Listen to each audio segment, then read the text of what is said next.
Hi friends, कसे आहात सर्व? मजेत आहात ना? मजेतच असायला हवं. चला तर आज आपण लहानांपासून मोठ्यांना आवडेल अशी रेसिपी पाहणार आहोत. तुम्ही या रेसिपीला अंडा पराठा नाव देऊ शकता किंवा पिझ्झा नाव देऊ शकता. एवढी हेल्दी आणि टेस्टी की तुम्ही बघितल्या क्षणी बनवायला घ्याल एवढी छान आहे. हे बघा किती सुंदर असा आपला पराठा म्हणा किंवा पिझ्झा तयार झाला आहे. चला तर रेसिपीला सुरुवात करूया. सर्वप्रथम आपण अंडी घेतली आहेत. मला जरा अंडी फोडायची सवय नाही आहे, त्यामुळं जरा थोडासा प्रॉब्लेम येतो, कारण मी नॉनव्हेज खातच नाही पण बनवते. हे बघा अशा प्रकारे आपण छान 3 अंडी फोडून घेतली आहेत. खूप सुंदर तुमच्या आवडीच्या तुम्ही भाज्यांचा समावेश करू शकता.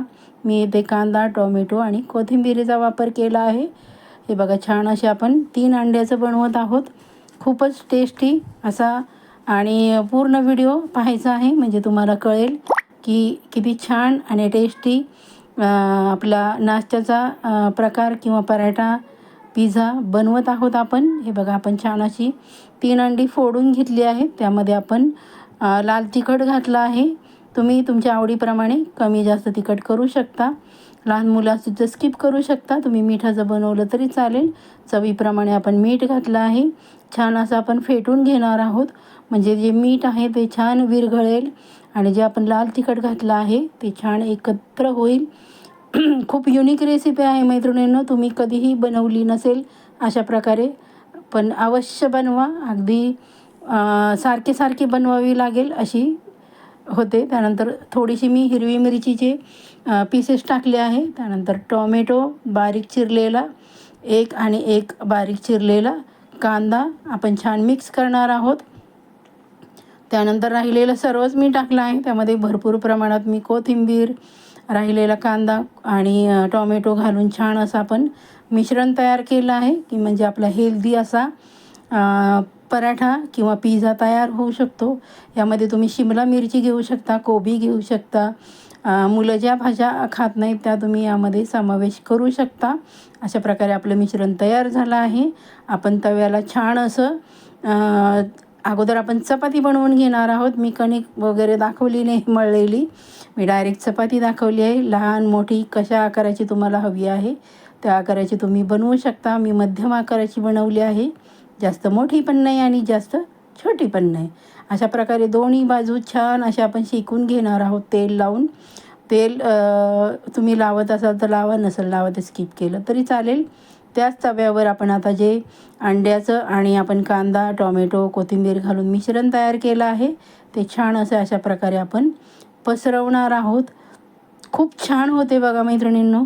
खरंच अवश्य अशा प्रकारे करून बघा आणि केल्यानंतर कशी झाली ती मला कमेंट करून सांगायला अजिबात विसरायचं नाही. एवढी छान टेस्टी होते. अशा प्रकारे छान जे मिश्रण आहे ते चमच्याच्या साहाय्याने आपण पसरून घ्यायचं आहे म्हणजे आपली चपाती आहे ती छान त्याच्यावर प्रेस होईल. असंच एक बाजू शेकायची आहे आणि वरून आपण त्याच्या चपाती आपण त्याच्यावर ठेवणार आहोत.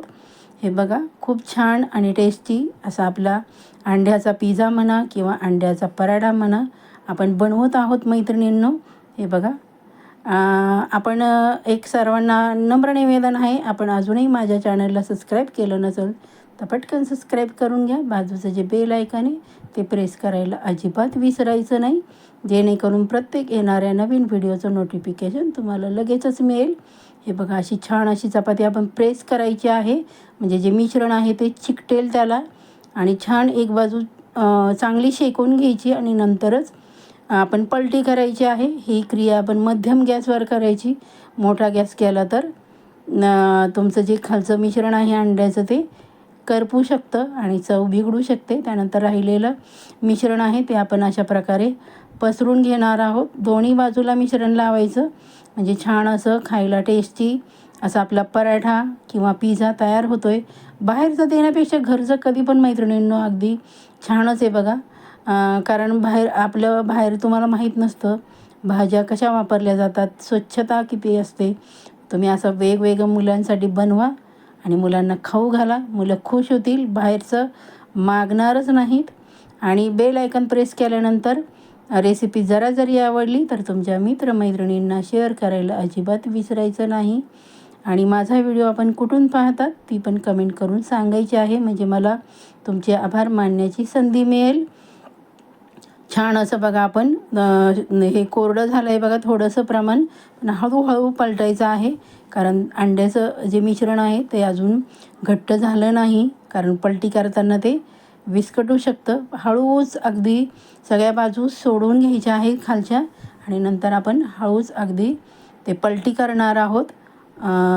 खूप अगदी काळजीपूर्वक करायचं आहे, नाही तर ते अंड्याचं मिश्रण आहे ते सगळीकडे पसरेल.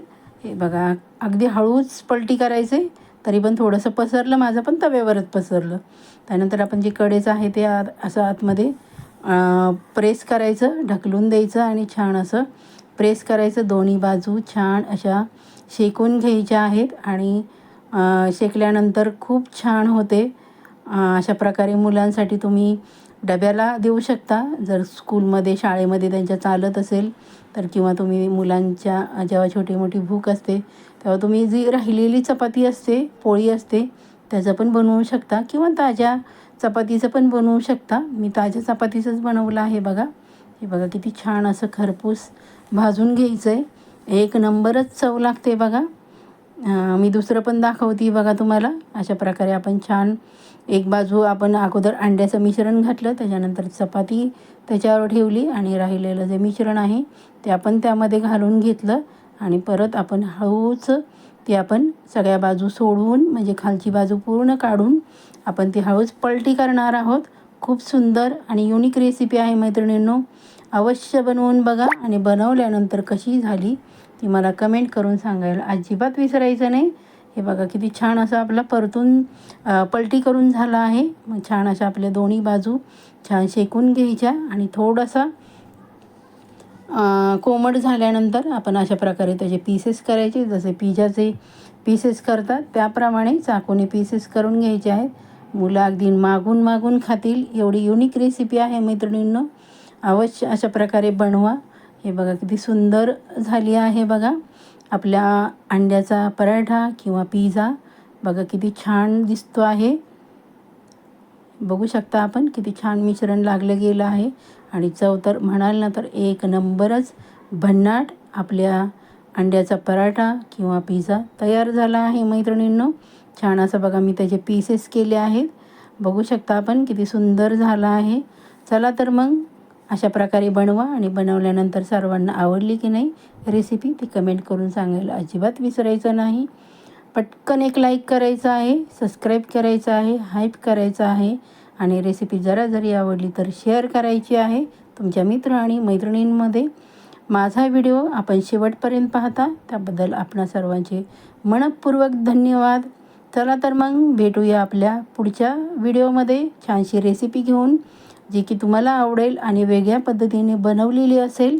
अशी रेसिपी असतात माझ्या, छानशी कमेंट करायची आहे आणि हाईप करायला अजिबात विसरायचं नाही. Bye bye.